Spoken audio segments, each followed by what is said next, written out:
మరి అఖండ మెజారిటీతో గెలిపించి ఇక్కడ గౌరవనీయులు మన శాసనసభ్యులకు మరి ఇందిరాగాంధీ ఇండ్లు ఇవ్వడం జరిగింది.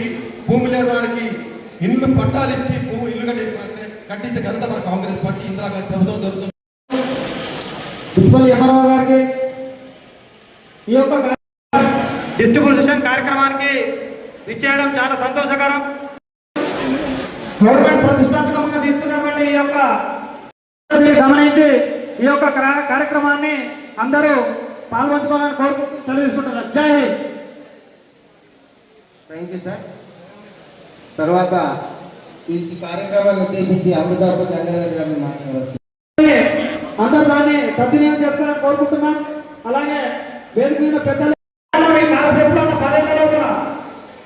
మన రేవంత్ రెడ్డి గారు రావడం వల్ల ఇల్లు అంటే ఏమంటారు డబుల్ బెడ్రూమ్ ఇల్లు కంటిన్యూ ఉన్నాయి. ఒక 2-3 తాట్ల ఇప్పుడు దర్బాలీలో ఉన్నాయి, ఇంకా కొంచెం ఇక్కడ ఇందర్బాయిలో ఉన్నాయి, ఇంకా కొన్ని ఇక్కడ నిజామాబాద్ టౌన్లో ఆర్పంలో కొన్ని ఉన్నాయి.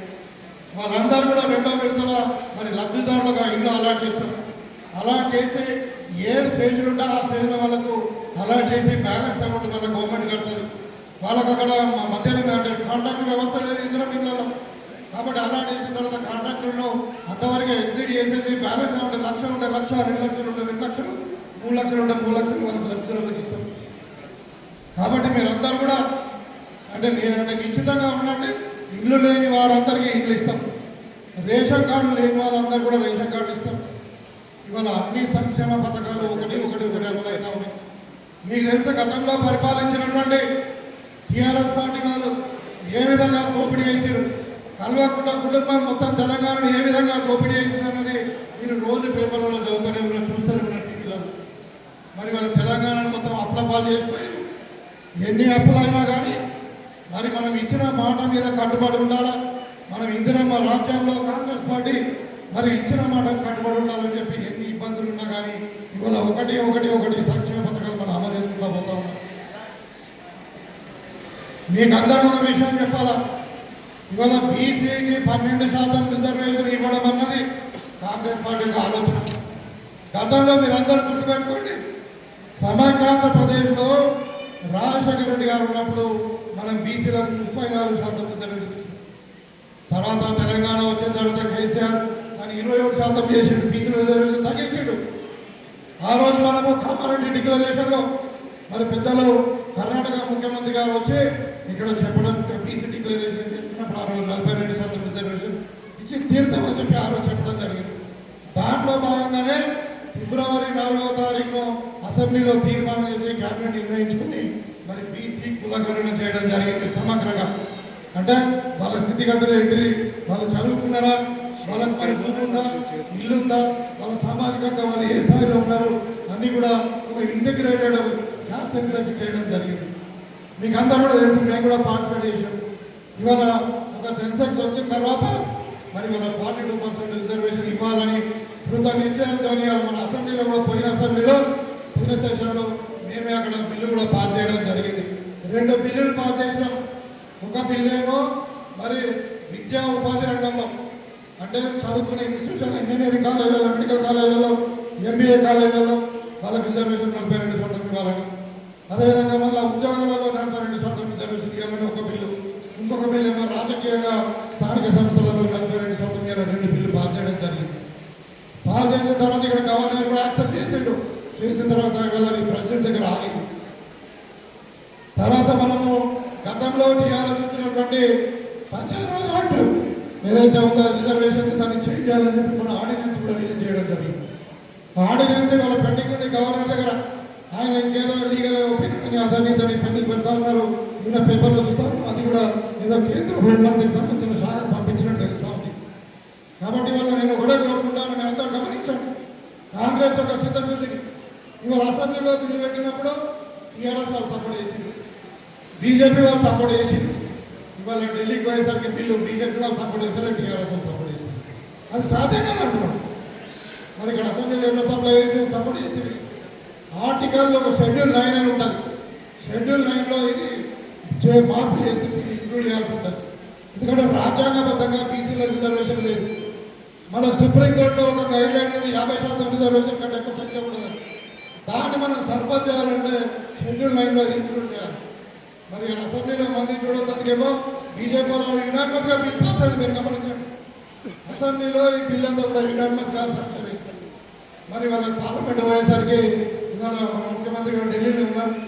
ఆయన మొదలు కాంగ్రెస్ పార్టీ ఎంపీలందరూ కూడా మనం ఇక్కడ ఏ విధంగా కులగణన చేసాం, ఏ విధంగా మనం బిల్లు పాస్ చేసి మరి కూడా చెప్పారు, ప్రభుత్వానికి ప్రజెంటేషన్ ఇవ్వడం జరిగింది. ఇవాళ మరి రేపు ఇంకా మొత్తం ఇండియా కూడా సంబంధించిన ఎంపీలందరూ కూడా కూడగట్టుకుని పార్లమెంట్లో, రాజ్యసభలో, మరి లోక్సభలో కూడా ఈ బిల్లు గురించి మనము కేంద్ర ప్రభుత్వం ఒత్తిడి వేద్దామనే ప్రయత్నం ఉన్నాం. మరి దీనికి నేను అడుగుతా ఉన్నాను, ఇక్కడ 8 మంది బీజేపీ ఎంపీలు ఉన్నారు, 5 టీఆర్ఎస్ రాజ్యసభ మెంబర్స్ 4 ఉన్నారు. కేశవరావు గారు ఒకరు వచ్చిండు, 4 రాజ్యసభ మెంబర్స్ ఉన్నారు టీఆర్ఎస్ వాళ్ళు. మరి వీళ్ళు ఎందుకు మీరు సపోర్ట్ చేస్తలేరు లోక్సభలో, రాజ్యసభలో? మీకు అంటే మీకు బీసీ రిజర్వేషన్ 42% ఇవ్వడం మీకు ఇష్టం లేదా మేము అడుగుతాము. మరి ఇవాళ మీ స్టాండింగ్ క్లియర్ అయింది. ఇలా పార్లమెంట్లో కూడా తప్పకుండా ఈ 42% రిజర్వేషన్కు సంబంధించినటువంటి బిల్లును వీళ్ళు ప్రవేశపెట్టి తప్పకుండా మనం సాధిస్తామని చెప్పి మరి రేవంత్ రెడ్డి గారు ఒక పట్టుదల, రాహుల్ గాంధీ గారు ఒక ఆలోచన, తప్పకుండా మనం రాబోయే కాలంలో 42% రిజర్వేషన్ బీసీలకు ఇచ్చి తీరుతామని చెప్పి ఈ సందర్భంగా ఇది గమనించాడు కాంగ్రెస్ పార్టీ యొక్క శుద్ధశుద్ధికి. ఇవాళ ఎస్సీ కేటగరైజేషన్, ఎస్సీ కేటగరైజేషన్ ఏ రాష్ట్రంలో లేదు. ఇవాళ బీజేపీ వాళ్ళు మాట్లాడుతూ ఉన్నారు, 15 రాష్ట్రాలు బీజేపీ అధికారంలో ఉంది. మొత్తం 29 రాష్ట్రాలలో 15 రాష్ట్రాలలో బీజేపీ అధికారం ఉంది. మేము ఇక్కడ ఉన్నటువంటి మహిళలను కానీ మేము అడుగుతా ఉన్నాం, ఏ ఒక్క రాష్ట్రంలో ఉన్న సన్న బియ్యం ఇస్తున్నారా? ఏ ఒక్క రాష్ట్రంలో ఇంద్రమైన్లు ఇస్తున్నారా? ఏ ఒక్క రాష్ట్రంలో రైతులకు బోనస్ ఇస్తూ ఉన్నారా? ఏ ఒక్క రాష్ట్రంలో బీసీలకు 42% రిజర్వేషన్ ఇస్తూ ఉన్నారా? ఎక్కడైనా ఎస్సీ కేటగరైజేషన్ అయిందా? కాలేదు. ఓన్లీ కాంగ్రెస్ పాలిత రాష్ట్రమైనటువంటి తెలంగాణ, కర్ణాటకలోని ఇది అమలవుతా ఉంది. కాబట్టి బీజేపీ యొక్క చిత్తశుద్ధిని మనం చర్చించాల్సిన అవసరం ఉంది. వాళ్ళు ఏదో మాటలు చెప్పి మభ్యపెట్టి మరి ఓట్లు అడుకునే పరిస్థితిలో ఉన్నారు. మనమేమో చేసి చూపిస్తూ ఉన్నాను. కాబట్టి మనం ఇక్కడ ఉన్నటువంటి కార్యకర్తలు, నాయకులందరూ కూడా నేను కోరుకుంటే ఒకటే, రాబోయే కాలంలో మనం ఈ 18 నెలలలో చేసినటువంటి పనులను మనం గ్రామాల ఇంటింటికి తీసుకెళ్లాల్సిన అవసరం ఉంది. మనం ఓట్లు అడుగుదాం, తప్పకుండా మనం ఏం చేసామో అది చెప్పి అడుగుదాం మనం.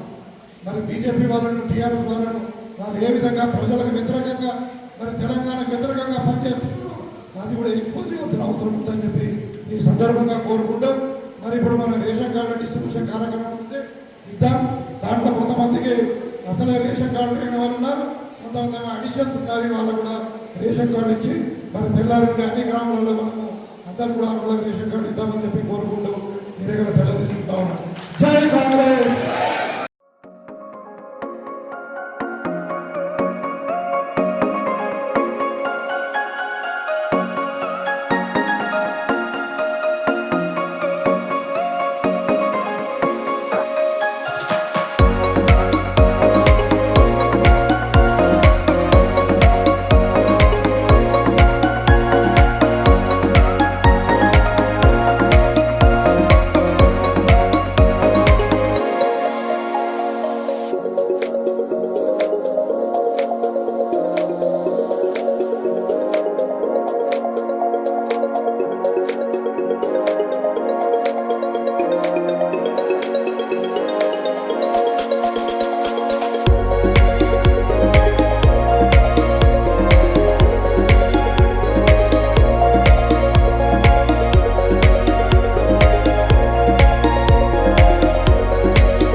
అధికారంలోకి వచ్చిన తర్వాత ఆ రోజు ఎన్నికల కంటే ముందు వాగ్దానం చేసిన సందర్భంగా మరి ప్రతి పేదవానికి అర్హులందరికీ కూడా రేషన్ కార్డులు ఇస్తామని చెప్పడం జరిగింది. మరి గతంలో 10 సంవత్సరాలు ఏ ఒక్క కొత్తగా రేషన్ కార్డు ఇచ్చినా దాఖలాలు లేవు. ఎవరైనా మరణించినా కానీ వాళ్ళను రిమూవల్ కానీ, మరి ఎవరైనా కొత్తగా జన్మించినా లేకుంటే పెళ్ళై అత్తారింటికి పోయినా కానీ వాళ్ళని అడిషన్ చేసుకునే ఛాన్స్ లేకుండే ఇప్పుడు కాంగ్రెస్ పార్టీ మరి కొత్తగా ఇప్పుడు ఈ నెల 14వ తారీఖు నాడు మా ప్రియతమ నాయకుడు ముఖ్యమంత్రి గారి చేతుల మీదుగా రేషన్ కార్డుల డిస్ట్రిబ్యూషన్ కార్యక్రమం ప్రారంభించడం జరిగింది. ఇవాళ నిజామాబాద్ రూరల్ నియోజకవర్గంలో డిచ్పల్లి మండలంలో రేషన్ కార్డుల పంపిణీ జరిగింది. మరి ఈ సందర్భంగా ఒకటి కొత్త రేషన్ కార్డులు లేని వాళ్లకు కొత్త రేషన్ కార్డులు ఇవ్వడము, తర్వాత అడిషన్స్ డిలీషన్స్ కూడా చేయడం జరిగింది. ఇది నేను ముఖ్యంగా ప్రజలకు తెలియజేయండి ఏంటంటే ఇది నిరంతర ప్రక్రియ. కంటిన్యూగా ఎవరైతే అప్లై చేసుకుంటారో వాళ్ళందరూ కూడా అర్హులైతే అందరూ కూడా రేషన్ కార్డులు ఇస్తాం. ఈ రేషన్ కార్డుల యొక్క ప్రత్యేకత ఏంటంటే ఇది డిజిటల్ కార్డులు ఇవి. సో మీరు ఎక్కడైనా కానీ మీ రేషన్ కార్డు ఉన్నటువంటి ఏరియాలనే కాకుండా తెలంగాణ రాష్ట్రంలో ఎక్కడైనా మీరు బియ్యం తీసుకోవచ్చు.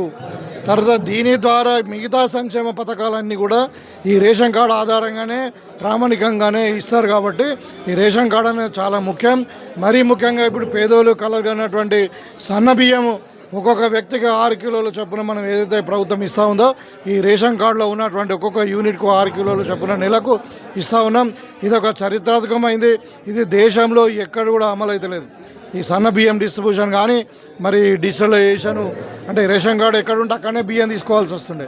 ఇప్పుడు అట్లా లేకుండా ఎక్కడన్నా తీసుకోవచ్చు.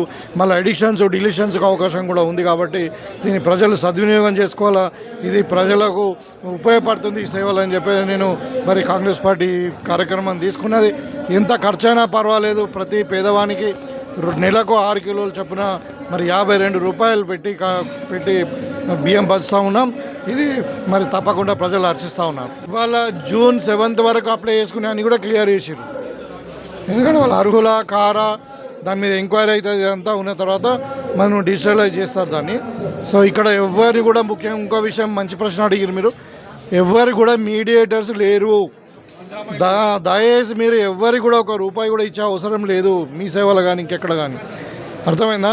తర్వాత ఇందిరమ్మ ఇండ్ల గురించి కూడా మరి ఇందిరమ్మ ఇండ్లు ఇలా 3500 ఇండ్లు మన నియోజకవర్గంలో గ్రౌండ్ అయినాయి. వాళ్ళకు చాలా జాగాలలో మొదటి బిల్లు పడ్డది, కొంతమందికి 2వ బిల్లు పడ్డది, కొంతమందికి 3వ బిల్లు కూడా పడ్డది. ఇప్పుడు తప్పకుండా వాళ్ళు దీంట్లో కూడా ఎవరు కూడా మీడియేటర్ లేరు. మీరు డైరెక్ట్ దీని గ్రీన్ ఛానల్ ద్వారా మీ అకౌంట్లకు డబ్బులు వస్తాయి. మీరు ఎవరి ద్వారా కూడా మీడియేటర్ ద్వారా మీరు బిల్లు కొరకు కానీ ఇంకా దేని కొరకు కానీ తిరిగే అవసరం లేదు. మళ్ళీ ఈ సందర్భంగా ఈ 3500 ఇండ్లే కాదు, మన నియోజకవర్గంలో 22,000 ఇండ్లు అవసరం ఉంది. అది మొత్తం కూడా రాబోయే 3.5 సంవత్సరాల్లో కట్టించి తీరుతామని చెప్పి సందర్భంగా తెలియజేస్తాం.